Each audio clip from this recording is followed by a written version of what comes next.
So good afternoon, everyone. Thank you for joining me. Today I'm going to do a workshop all by myself. I'm going to lead a workshop all by myself. You're going to do the work. Also, I have a bit of a cold, as you can hear, so please bear with me. I'm just going to present something. We're going to discuss a few discussion points. And I have two different structures in which we can do this, which is either I give you my intro and presentation first, and then we have a general discussion, because, I mean, it's quite a big group, but maybe we can still have a general discussion if you prefer. Or we can break out into smaller groups where you can go into more detail. I think since we're with such a big group, it would be better to break out into smaller groups, but then I would ask for every group to write down their points separately. And I'd like you all to then come back, have someone explain what you talked about, what your conclusions were, and we can have a general discussion after. All right, so I'm with Rijkswaterstaat, which is part of the Ministry of Infrastructure and Water Management in the Netherlands. And we are responsible for the main part of the infrastructure in the Netherlands, except for the railroads. And I wanted, I mainly work on the dry part of the infrastructure, so the roads. And we have mainly highways that we work with. We have quite a lot of green bridges, aqueducts. We're a really small country with many people, which had a very defragmented nature for a really long time. And we had a multi-year plan, which was a Dutch defragmentation program, which Adam Hofland was actually managing for a long time, who most of you probably heard about.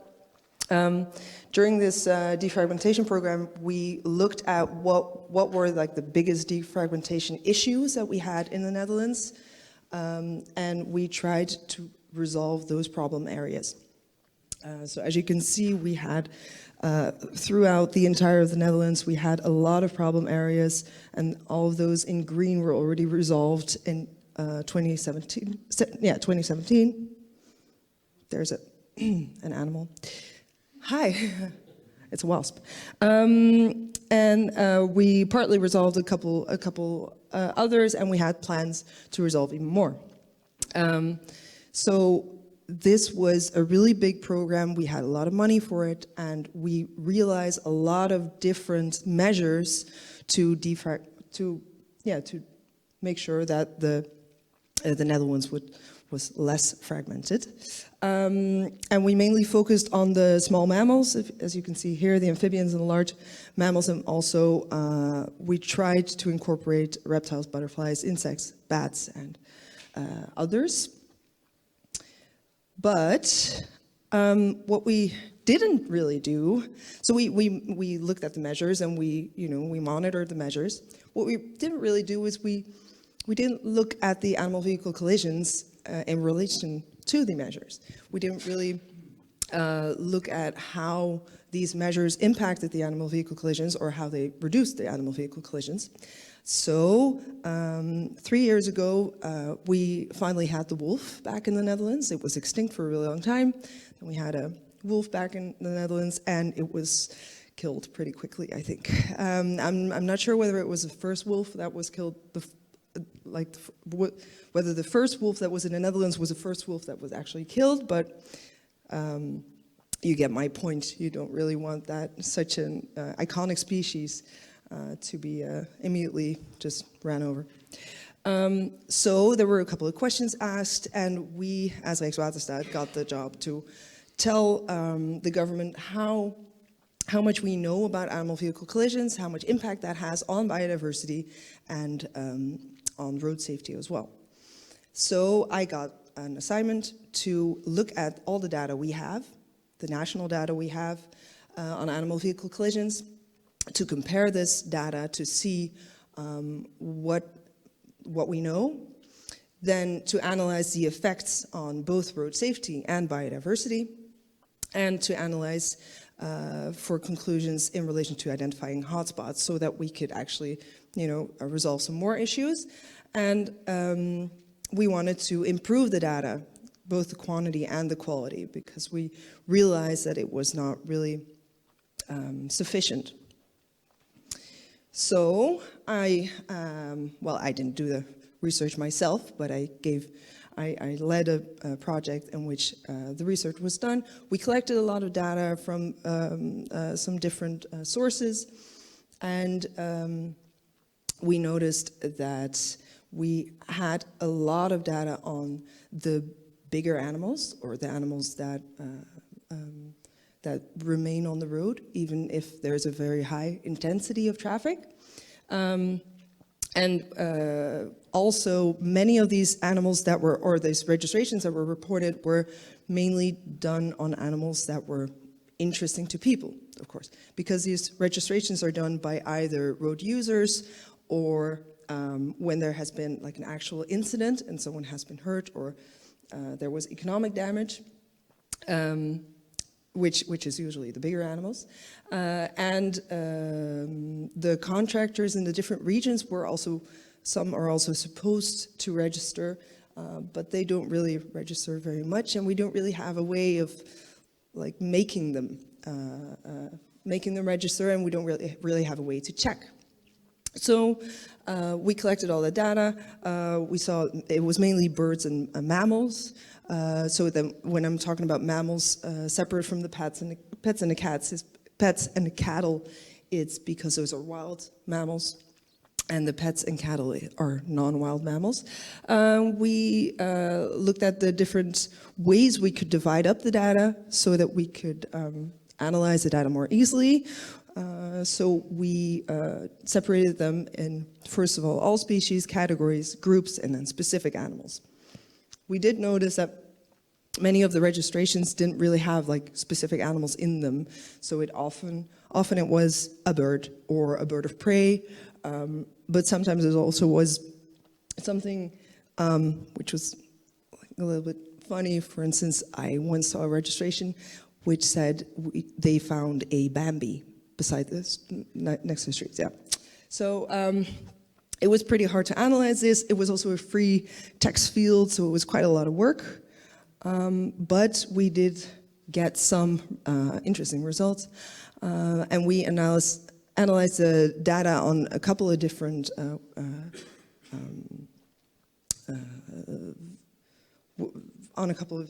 things. So we identified hotspots as being 4 animals on one stretch of 1 kilometer road, just because we had to start somewhere, and that's where one of the regions had already defined it as. We looked at we built a heat map of casualties per square kilometer. We looked at the presence of fauna guiding, of passages. We looked at the environment types, because when there's water in the area, then there's it's more likely that there are birds who live in that water or near water. We looked at the presence of lighting near the streets and the regiments. So we have 3 main regiments of lighting, which is the lights are on from dawn until 9, from dawn until 11, or from dawn and then the entire night. And we looked if that had any effects.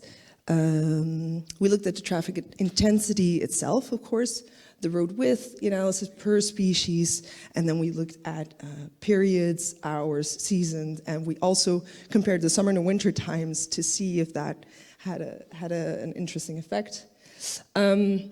These are just 2 of the graphs that were in the report. We haven't published the report yet, but it's going to be published pretty soon, I think. It is in Dutch, so that's not very helpful for you guys, maybe, but if you want more information, you could also always ask me. So, well, you see that we have a lot of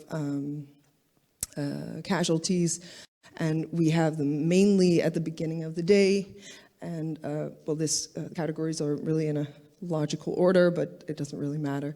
You see there are a lot of casualties in spring, of course, a lot of younger animals probably, and in autumn as well, which is might be because of the difference in time. We're not really sure about that. Yeah, so these are just some general results, which aren't really, it's not that important for the workshop itself. We also made a web viewer, which is just something I'm proud of, so I just wanted to show you. So we have dots for every casualty. The colors represent the different years.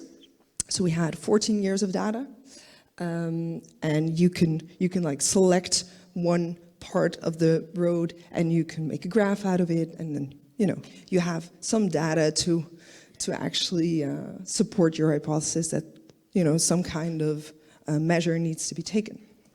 So we did this, and we now know that we have data, but the data is not of a very high quality. We have not. We don't have a very uniform distribution over the country, so we need to improve the quality. And I wanted to ask you to think with me about how we should prioritize improving this quality, and also how can we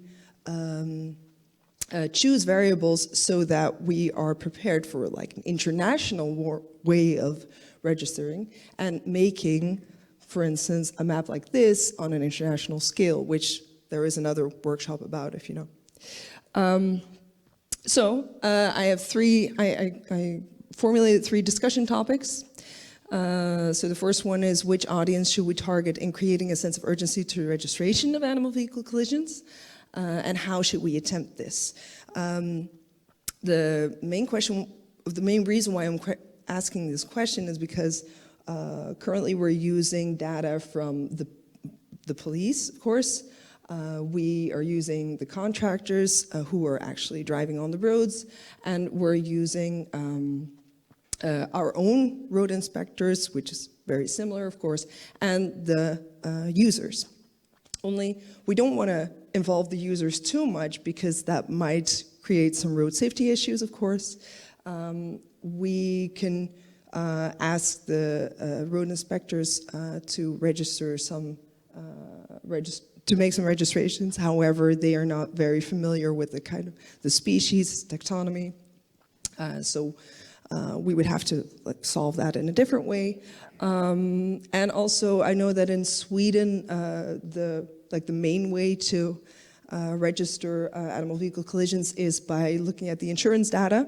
However, in the Netherlands, you need to have an all-risk insurance before you get a payout if you hit something, and only like 30% of the Dutch people have, or the Dutch car owners have such an insurance, and also the insurers don't register the location of their animal or of their registration, which is a little bit strange. So we can't really use that data. So there are a couple of different ways we can handle it. I was wondering, how do the different nationalities handle these things? How do they look at it? What things should we focus on? The second one is, how do we decide what constitutes as a hotspot? So we decided that we wanted like more than 5 collisions per kilometer, which might be a lot, but I mainly wanted to decide on a main rule of thumb, so that we are using the same kinds of hotspots, or we can actually use a relative hotspot map, which we also have, by the way. So I wanted to know, how do you guys do this? And should we focus more on fauna mortality or vehicle safety? Because for biodiversity, of course, fauna mortality is very important. But for vehicle safety, it would be easier to get people interested, maybe, and to get some money. So how do you do this? And then 3 is, what variables should we take into account into standardizing the registration of the ABC? So that's the main discussion point, I think. Currently we're looking at, I have another slide on this, so discuss it later. Yeah, and yeah, so how can we standardize the registration for national and international applications? Just because the animals don't know where the border is, they don't care about the border. I want us to make sure that we register in the same way, because if we're building a fence on our side of the border and on the other side of the border there is no fence, then they'll probably have more casualties, right? Pretty simple. Okay, so for the audience, I wrote down a couple of parties that could be involved. So the road inspectors already talked to you about the research organizations and NGOs. So the contractors, which is different in every country, of course, so that might be an issue. Society and road users specifically. Then, so what constitutes as a hotspot? We now have 5 or more casualties per kilometer, as I said before. And how do we want to specify these? So do we want to look at the species in particular, or the categories of species? Or do we want to look at conservation status? You know, how do we want to focus? Or maybe how rare they are, or how much the impact is on road safety as well. Because, you know, the bigger the animal, the more safety issues we have. And the last one was, what variables should we take into account? So right now, in our registration, we're looking at geolocation and the direction of the road. We're looking at fencing, we're looking at other types of defragmentation measures, and so we're looking at the lighting types and regimens. So these are the main variables we're looking at right now, but I think we're missing quite a lot. However, I don't want to evolve too much already, because, you know, we need to have people want to work with us. So for the people who want to think about this, I'd like to ask you to also prioritize what measures or what variables will be most important. So I think that's those are the 3 questions. Maybe we'll go to question 1, and people raise their hand if you want to discuss question 1. And then we can just divide into groups. I think we're 1, 2, 3, 4, 5, 6, 7, 8, 9, 10, 16 people. So that's perfect. We can have groups. Well, we can have groups of 8 if you want. If you only want to discuss 2 questions, but we can also have 3 groups. So who wants to discuss this? I'm gonna go to the next one. Who wants to discuss the hotspot question? Yeah? And everybody wants to discuss the last one? Yeah? Okay, well, in that case, we're just gonna do a group discussion and we're not gonna divide up into groups, I think, unless you 2 wanna discuss the other one separately. Okay. What was the first one again? You wanna go back to the first?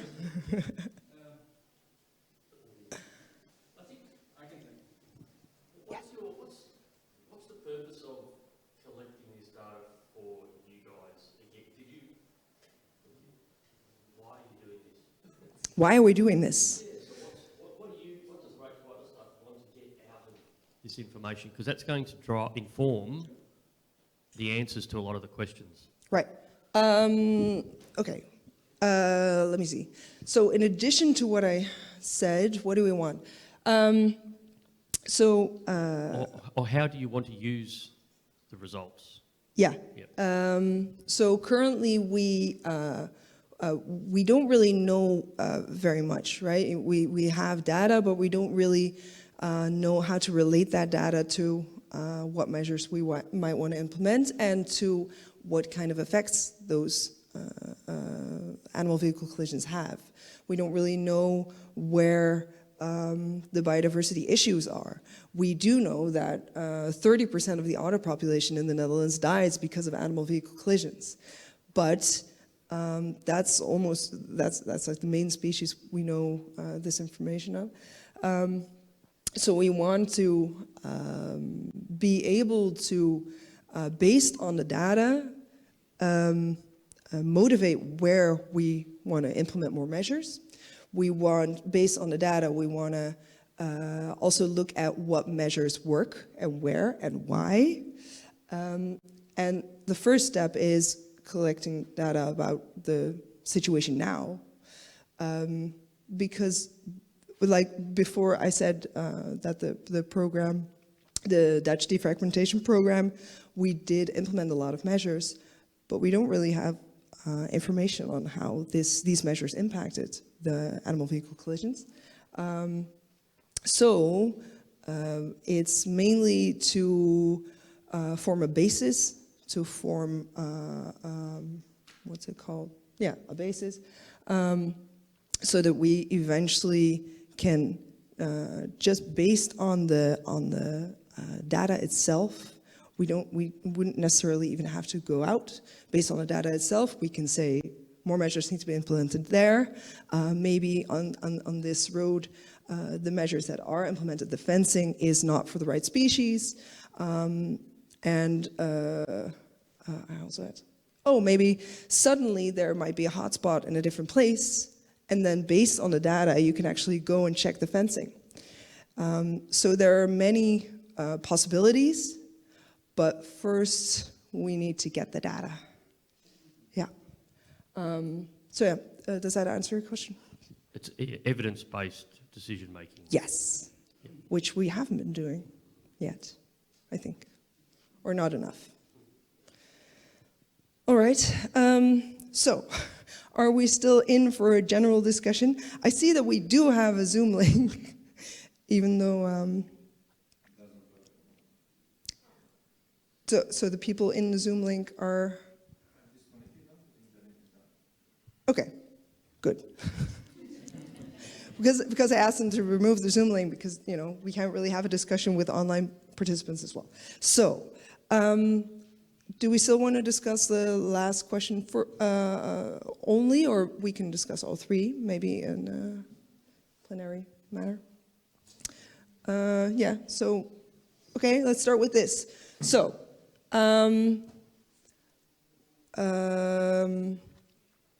well, does anyone have like a way they register in their country that they want to tell us about to start with? So the audience that is involved with the registration, how do you, so I know in Sweden, they're using the insurance data. No, actually not. No? No, actually not. So if you hit a larger animal in Sweden, you have to call the police, and that's obligated. So if you don't call the police, you can actually have a fine. Yeah. And the police that takes then contacts the local hunter, and the hunter make a registration. But this is for the larger mammals. Yeah, it's only for mammals which are... Ungulates, and also the carnivores. Yeah. Large carnivores. Okay.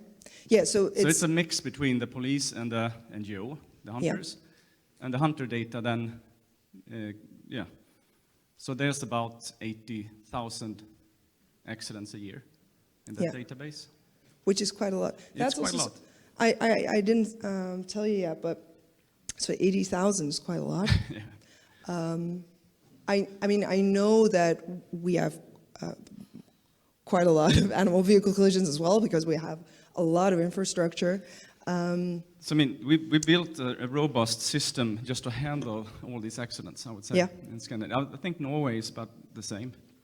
They are going to develop right now, as Aina might talk about later, their system. So it's a system, robust system to actually handle all these large mammal wildlife accidents. And how do you handle the smaller animals? We don't. You don't do it at all? We don't count them at all. So we have no idea what the effect is on biodiversity? We count, you have to also, I mean, there are several smaller mammals there too, like otter is in there, because that's it's more vulnerable. Eagles are in there, so you have to report that too. But so besides that, fox, badger, hedgehog, no, we don't have anything. Okay, so we're kind of also moving to a different question as well, right? So, for instance, the eagle. Why do you register specifically the eagles? Because they're red listed vulnerable. So yeah, the government want a registration of how many that is killed in traffic. They use asked that for to specifically monitor. for this registration. Okay. Then I have a follow-up question. The European Commission also asked for some kind of registration, right?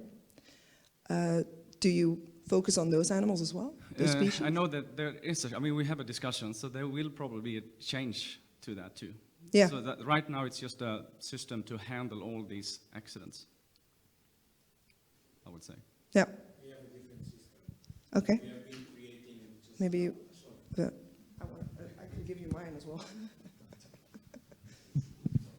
Just for we the have a record. different system. We now have recently created a national roadkill database with different sources from research teams, from the traffic police, and also from road operators, and now including also information from citizens that can use the app to send the information. Yeah, so you have an app, Yeah. and yeah. So how do people use the app? Many people use the app. At the beginning, they start sending, but then as time go by, they send less and less. But from research teams at the university, we had very high data concerning smaller species, bats, small mammals, passerines, amphibians, reptiles, very, very smaller species, all kinds of vertebrates.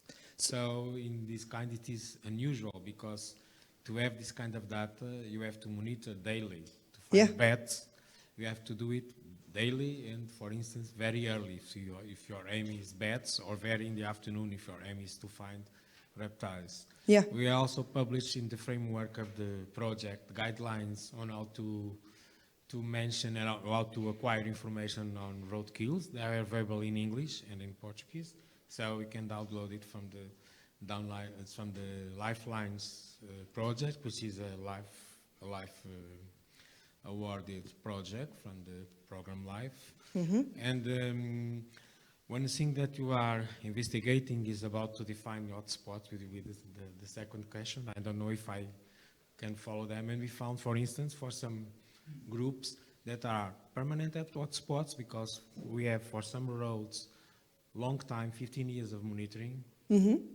most of them daily, and the hotspots change. There are ones that are always on the same site, so they are permanent hotspots, and this should be the prioritization to mitigate.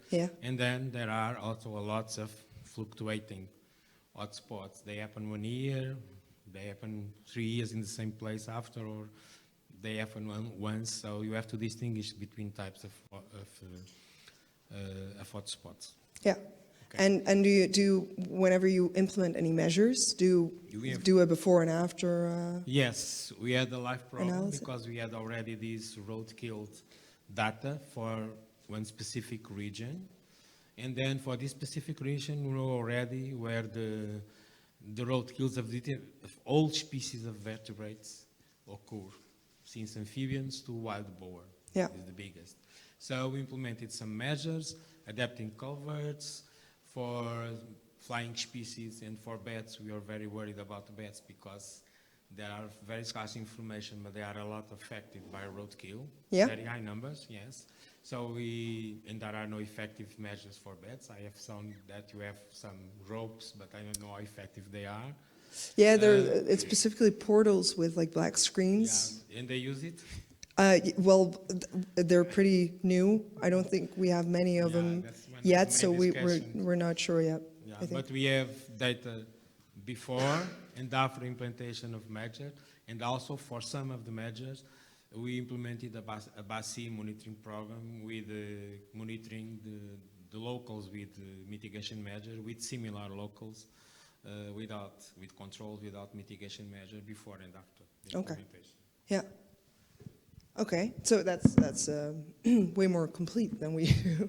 One important thing is to standardize the way you collect data, and depending on the size of the animal, of course, you need different frequencies of sampling in order to have good, accurate locations of hotspots. We have, for instance, if you want to define a hotspot for bats because they are very important for conservation. Yeah. If you do it, you are sampling daily, you have one kind of results. If you do it every 2 days, every 3 days, you may find very different results and miss the real place where Yeah. the mitigation is needed. So, I mean, that's this question actually, I think.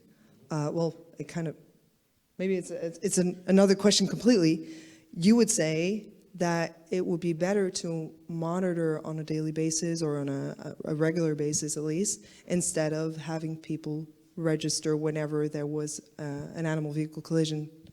I think that both can be important because we cannot monitor on a daily basis or on No. every week, every road. Also, some road maintenance teams do it once or twice a week in the main roads across all Portugal.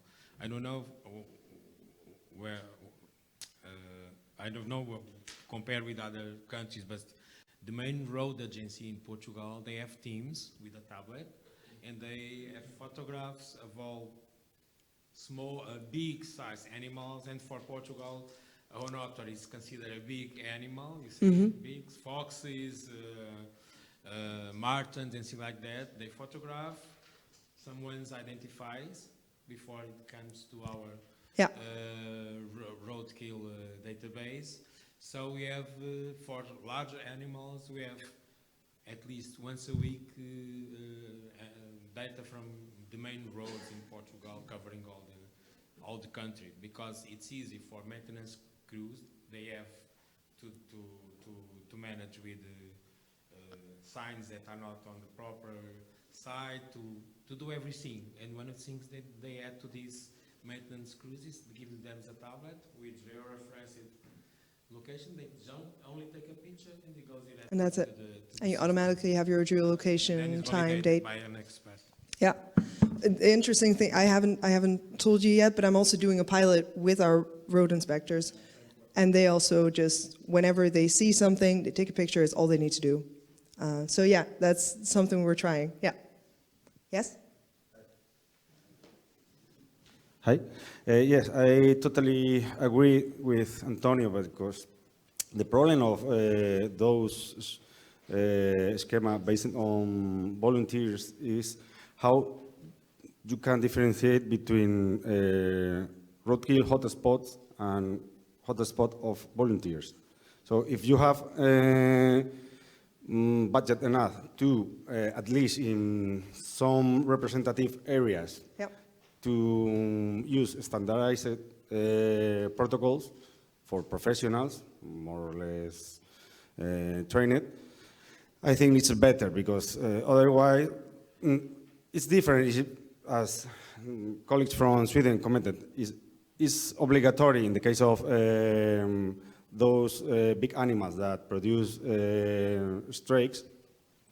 You have a regular sampling, but for those animals that is not obligatory to report them, I think it's almost impossible to differentiate between real hotspots and hotspots of volunteers. Yes, I agree. Thanks. Yep. Edgar has his hand up. Yeah, that's very similar. You have to treat, I mean, both data is interesting, but you have to treat it really differently. Yeah. The citizen science, let's say, data is more, you should look at it more qualitatively and not so much quantitatively. If you do monitoring, it's also very important if you don't find any animals dead on the road, that's also a measurement. Yeah. And of course that is often forgotten.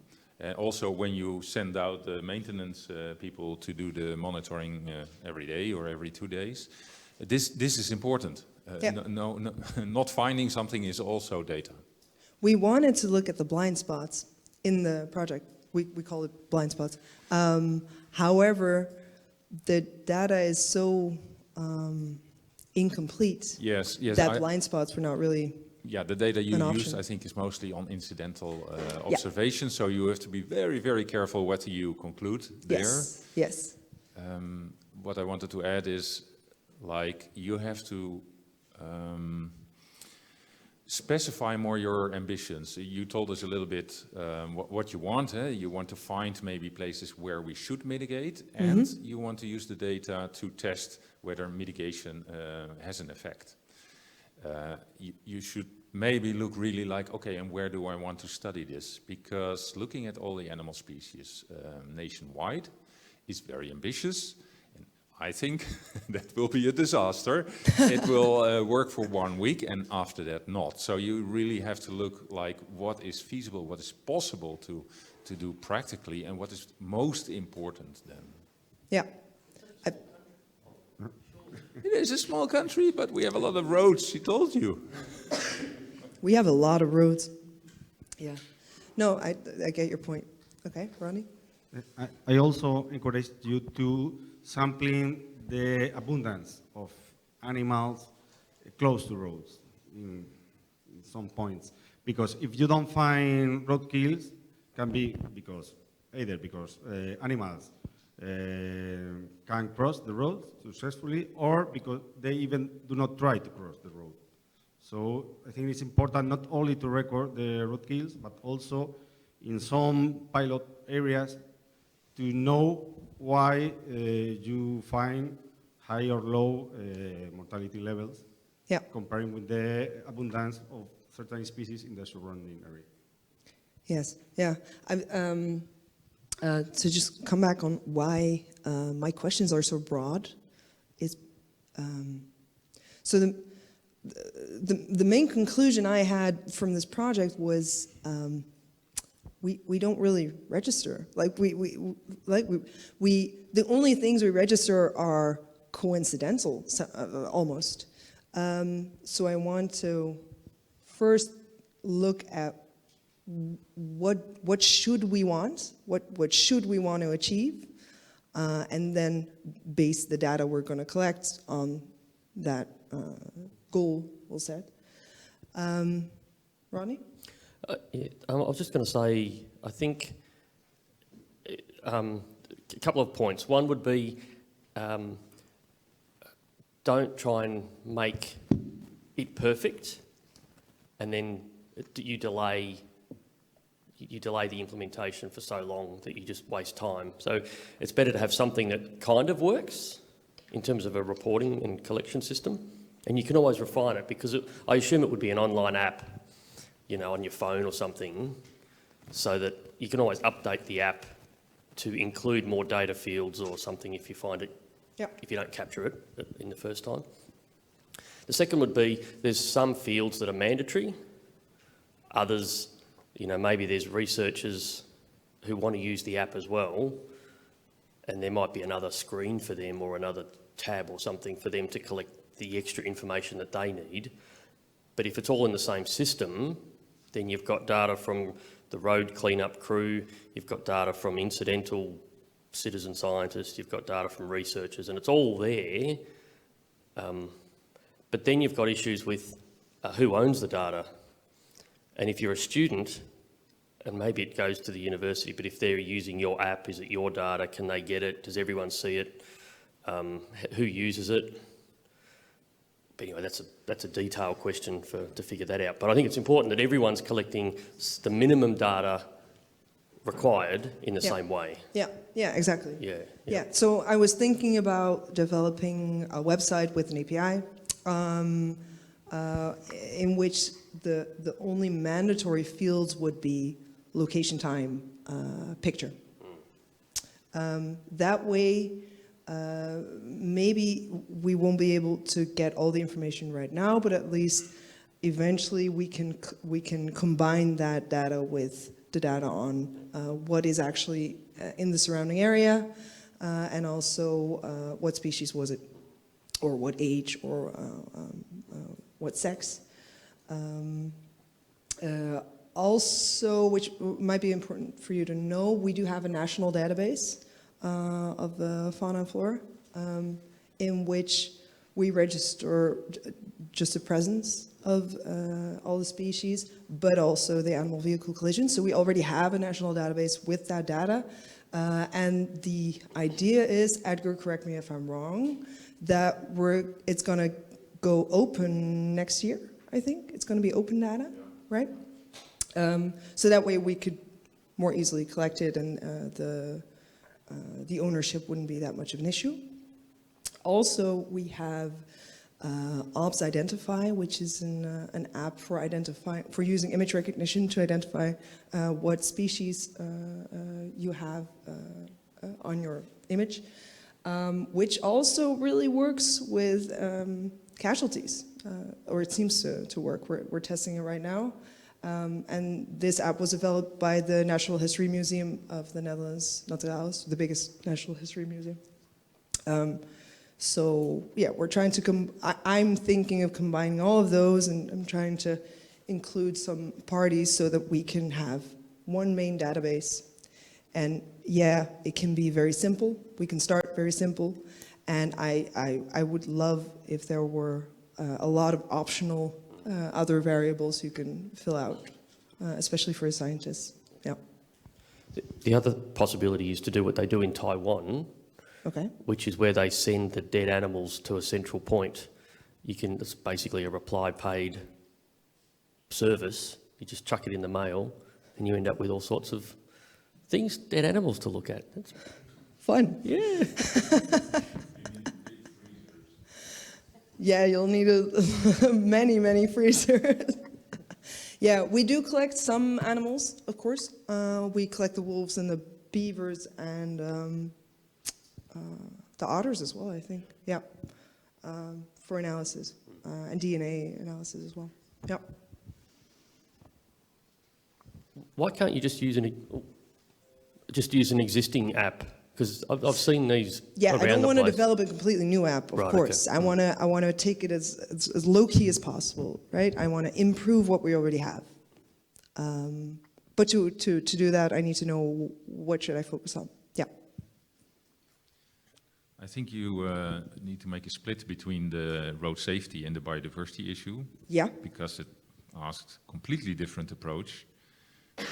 Exactly. Right now, the project I saw was called, road safety was in the title, and biodiversity not. I would lobby to put biodiversity there, because otherwise you end up with 5 species, 5 larger mammal species that you're interested in, and everything else not. Yeah.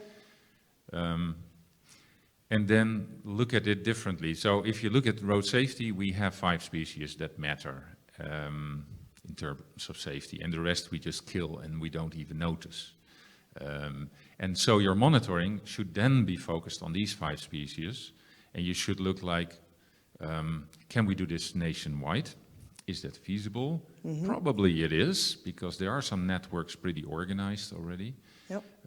And if it isn't, you can always decide, okay, then we take the core areas where these animals live, or we take the most protected areas, but you make a decision on a selection, as long as it stays feasible. For biodiversity, it's a completely other thing, because lots of species, all other species, so except those 5, and maybe they are also of biodiversity concern. I think it will be impossible and maybe even useless to do this all across the country. You have to make selections then. What is important and where is it important? And if we start monitoring there, it really should be done in a structural way, and should be monitoring, really monitoring not only citizen science, not only incidental. Then you should really go for it, like the examples that Antonio gives about bats. Yeah. You even cannot do this with the field crew of the roads. You need students. you need Interns. researchers to do that. Use the Because interns. looking at bats or even amphibians, that is probably a bridge too far to ask from road crew. Yeah. But if hedgehog is a target, or polecat is a target species, that can easily be detected and found and photographed by the crew. Yeah. But you have to make decisions, really see like, okay, this is what I want in this particular area, and then make a tailor-made monitoring. Don't try to roll this all over the country. I think if you act, we run the risk that there is a high civil servant politician who says, what are we talking about here? Amphibians, is that a road safety issue? And there will be a point in time that somebody puts a red cross over all your ideas of monitoring all the other wildlife. So put both of them, and you can cherry pick whatever you want. In one case, you will emphasize the road safety issue, and in another case, and we should really educate both politicians and the public, that biodiversity is severely impacted by road clearing. Yeah. No, of course. You want to make sure that biodiversity is an issue in and of itself. However, the difference to me is that developing an application, for instance, it would be way easier to get money to develop an application concerning road safety than concerning biodiversity. And then you have your basis, you have your application, then you can broaden your horizons, focus on biodiversity. Or you can bring it as a win-win. Yes. 1 and 1 is 3 in this case. You collect the data and it will benefit both issues. Yeah. So another thing that when I presented this web viewer to someone higher up in the organization who was responsible for nature asset management, she said, well, you're only looking at the dry data. You're only looking at the roads. Why not also look at the waterways? So does anyone have any experience with the waterways? Maybe? Monitoring casualties? Because we have a couple of animals who tend to fall in and drown. No? Nothing? Yeah? Very limited in the Netherlands. Very limited studies have been done in the past, and mostly for the larger mammal species like roe deer, who indeed fell in. Yep. But then there was monitoring of, let's say, 10 kilometers of canals. That's about it. And it stopped. It was for a short period. There's no continuation. So Yep. actually, we know very little what is being drowned in our channels. Yeah. Yeah, and if we know very little, and probably many other countries don't know very much either, right? Because we have that many canals, I mean. Okay, so we talked about a couple of ways how you want to focus on how to collect your data and how you want to prioritize maybe. How about the hotspots? You can look at hotspots as being so we said 5 casualties or more of any species in registration, which is very general. Do you have more specific ways of measuring what a hotspot or deciding what constitutes a hotspot, for instance? Or do you only focus on certain species or certain types or certain conservation efforts?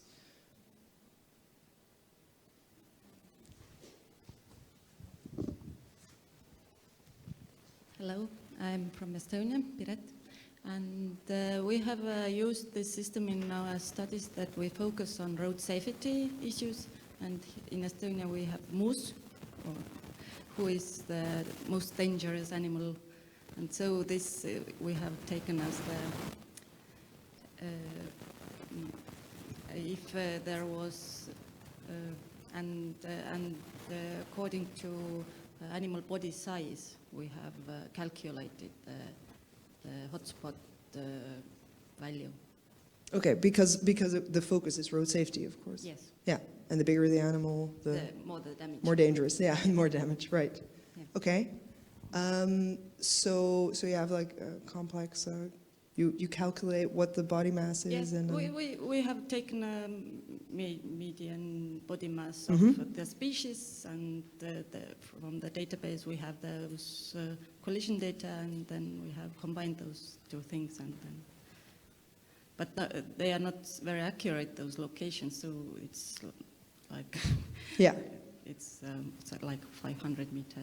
yeah, but still, I mean, it's an interesting, and it's a pretty easy thing to add, I think. Yeah. If you know what species are being hit, then Yeah, it's a big difference if you hit a moose or if you hit a roe deer yeah, yeah, definitely. or a fox. Yep.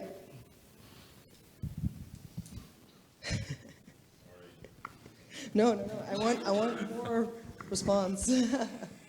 I think you cannot say a general amount or value for it, like 5 per kilometer. It completely depends on your ambitions. And that determines the value and it determines the scale. What is acceptable for you, for example, from road safety point of view? How many red deer may be killed per 10 kilometers of road per year? What do you think is acceptable? That's completely a policy choice, something you have to set. And if it's, let's say, okay, we accept 1 red deer per 20 kilometers per year, your 5 per kilometer is a useless thing because your ambition is already much higher. Yeah. So then you have to look at a different scale, and also then a hotspot should be over a much longer stretch. Yeah. And you might end up just finding out that the whole road stretch needs to be mitigated, and then hotspots are even not so relevant. Sometimes they can be, so if there are a lot of roadkill, the hotspot may teach you, okay, this is a very good place to start, especially if budget is limited or something. But you have to start with what is my ambition, for example, from a road safety point of view. Yeah. Yeah, and I personally think that the heat maps would also work better maybe for now, since we haven't really decided on what we want to constitute as our threshold. So that way we can actually look at what are the locations where most animals are being hit, maybe prioritize those locations first, and then eventually when the country is more even, or the animal vehicle collisions are more evenly distributed maybe, then you want to move on to something else, for instance, an absolute threshold. Do you agree? Or you don't look happy. No, I think there is some trouble with that, yeah. The hotspots, you should not see as a goal, but just as a tool. So if you want, or if you allow 10 dead red deer per kilometer per year, which is extremely high, Yep. people will not be happy. But let's say it's an example, then you can, of course, make a hotspot analysis on such a value. But otherwise, like, you might end up with, yes, there are animals killed here on this road stretch, but it's 50 kilometers long and it's all below the threshold, and no problem. My point is, you always find hotspots if you do an analysis. Depending on what scale you use, you always find a hotspot. Yep. But what does the hotspot mean? So you need a threshold to test whether this hotspot requires action from your side or not. Yep. So the hotspot in itself is not saying anything. No. Of course, it's a way to prioritize where you want to look at. Also, the threshold in itself really is not going to stay the same if your quantity of registration improves, right? Because eventually, if you now have 10 animals who get hit on a stretch of road, and eventually when you actually monitor based on biodiversity, it can be way more. So how will you edit your threshold then? So the point might be, you want to have a threshold that you can vary depending on how much monitoring you're doing. So, yeah. Well, that's why it's much more easier to make or decide on a threshold for a road safety, because that's not based on how much you find. Yep. That's based on how many people do we allow to kill or get hurt or get damage to their car per kilometer each year. And so that's actually an economic and welfare issue. Yeah. Somebody is attacking you. Yes. I'm trying to save everyone, but they're just attacking me. Yeah, so that's the relatively easy one. You just have to decide yourself, what do we find acceptable for biodiversity conservation issues? It's a bit more complicated, because then you have to know, okay, how much roadkill here, how does this roadkill in this area affect the population? That's maybe too difficult to discuss today, but You need ambitions before you can say, okay, this action is needed. Yeah, just for your information, we had, I think, 12 casualties in the past 14 years because of something happening with an animal that we registered. 3 or 4 of those were motor casualties, which, you know, it's easier to die when you're on a motorcycle. So it wasn't that much. So basing your registration on vehicle safety is not going to be worth much if nothing really happens worth registering. Yeah. So what I also heard this week were some presentations about amphibian registration, amphibian animal vehicle collisions. And people were talking about the carcasses on the road and monitoring how many carcasses there were, right? For instance, with cameras. What I was thinking about is it might be that we cannot use that as a measure because the traffic intensity is just too high everywhere in the Netherlands. So what other ways could we, so I was thinking maybe cameras to just check whether there's something moving on the road, but then you need to be very specific. What other ways could we use to register something like that? Animals who are very small, but from the point of view of biodiversity, it would be smart to focus on them, or to focus on one guide species at least. What other way could we use to monitor those other than like the really intense student monitoring, interns who actually need to, you know, be there every day? No, in tune with Edgar, to be honest, I do not like the idea of hotspot. It is true that it's quite graphic, but I think maybe it's an old-fashioned philosophical discussion to speak about hotspot. But if you want a drizzle, my suggestion is not related to the road, but related to the number of road kills you have. I mean, if you want, you can establish that threshold with in those segments that at least 1% of the road kills are happening. By doing this, you do not need to make a certain number of road kills, because obviously it's not the same for a toad that for a large mammal. But if you want a threshold, my suggestion is to map all the, whatever the species, to map all the road kills in your study area, all the Netherlands, and identify those with at least, those road segments with at least 1% on. Yeah. So heat maps instead of hotspots, yeah. right? Yeah. Yeah, but hotspot is a philosophical question, because you have one, because the first ranking hotspot, it is until you remove it, and then the second one pass to the first place. So, but if you use a percent of the road kills, the percent is always the same. No? It's a more fixed idea. Yeah. Your question was small things. Yeah. I think if there was a way to do it, we would be doing it. And it's also worth remembering that the data we collect is always going to be an index. So you don't actually need to know that it's 7,042 frogs that die. It's about a relative number.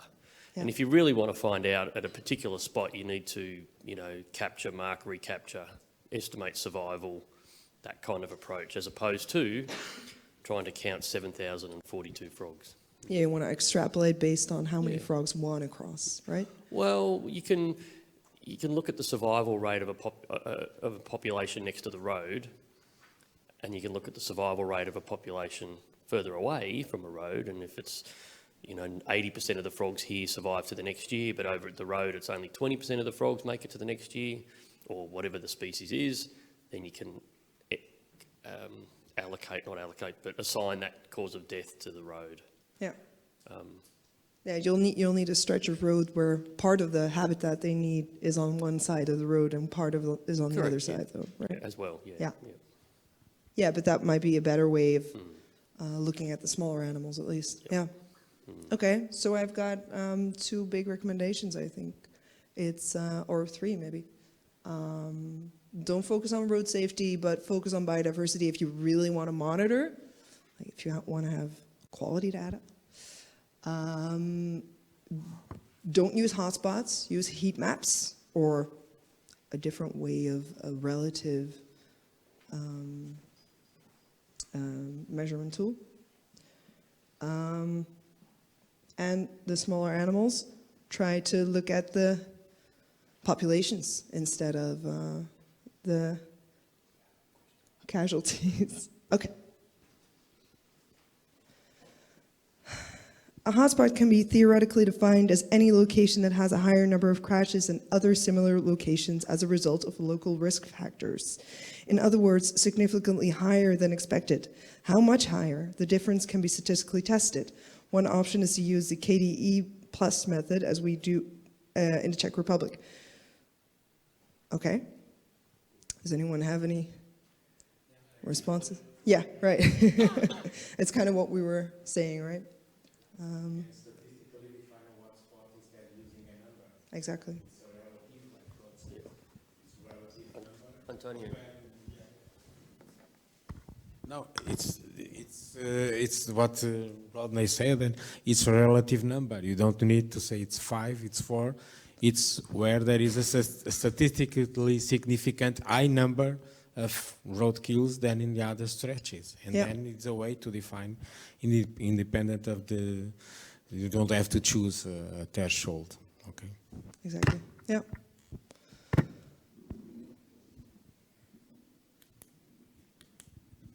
Indeed, even better than the 1% of the number of road kills should be 1% of the population in the surroundings. It's even better. If you have money and time and whatever, even better, because for a certain species, how they are affected by losing 1% of their population is the same in all the areas, but it is not the same to lose, I don't know, 5% of a K strategic species that for an R strategic species. So.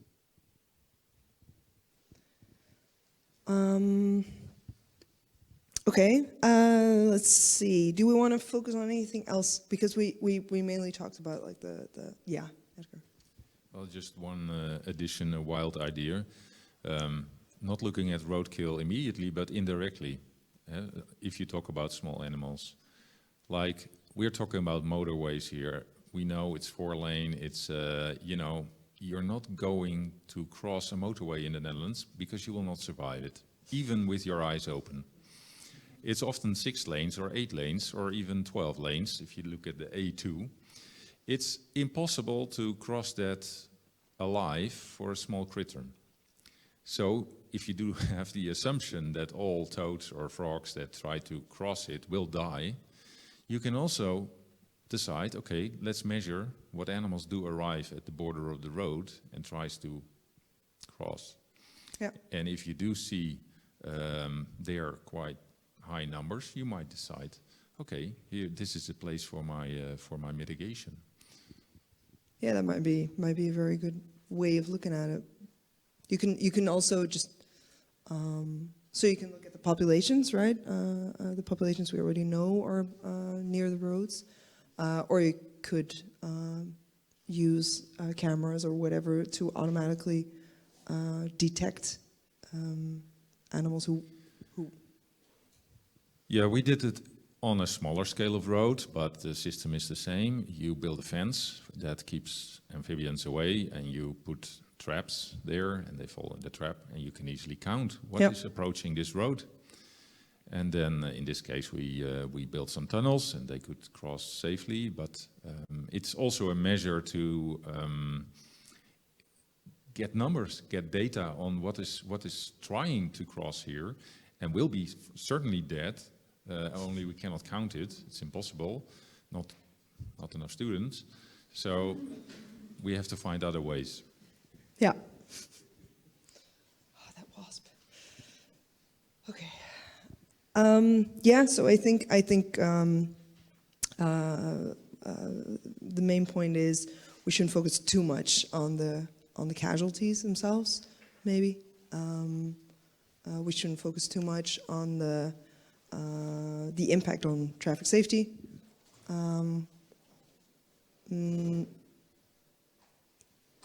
Yeah, I'm just thinking whether there would be anything else we wanted to we had open still, but I think the only real question was what variables should we take into account, which is something we didn't really talk about other than the geolocation and the date and time and the environment. But since you don't really have any remarks, maybe that's all we need, right?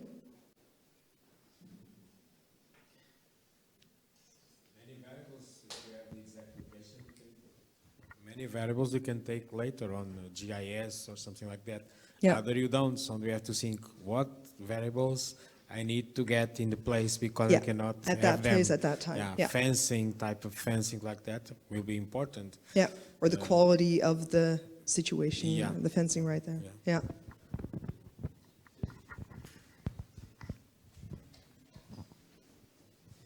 I think with any data that you're collecting, you have to be able to test the quality of it. So if you ask a person who, can identify a frog, that's just because they're interested in frogs, but they've got no idea about describing the landscape or the habitat, or you know what I mean. So Yeah. You have to be able to test the quality of the data or make assumptions about it, and that can be pretty dangerous. Yeah. Yeah. That's When you go to analyse. that's an issue in and of itself. Yeah. Yep. I agree. All right. Thank you all. I'll write everything down and I'll give you some feedback, or not feedback. I'll come back to you with the feedback you gave me. And I think we might be able to create a basis of data, or at least a basis of how we would want to collect the data in an ideal world and where we should start. Wondering how it compares to the French protocol as well. So I'm curious about that. Yeah, so I think, unless anyone wants to add something else, I would like to thank you all for your participation. Actually, I had a slide with a thank you, but too late. Thank you. So if you have anything else, email me, please.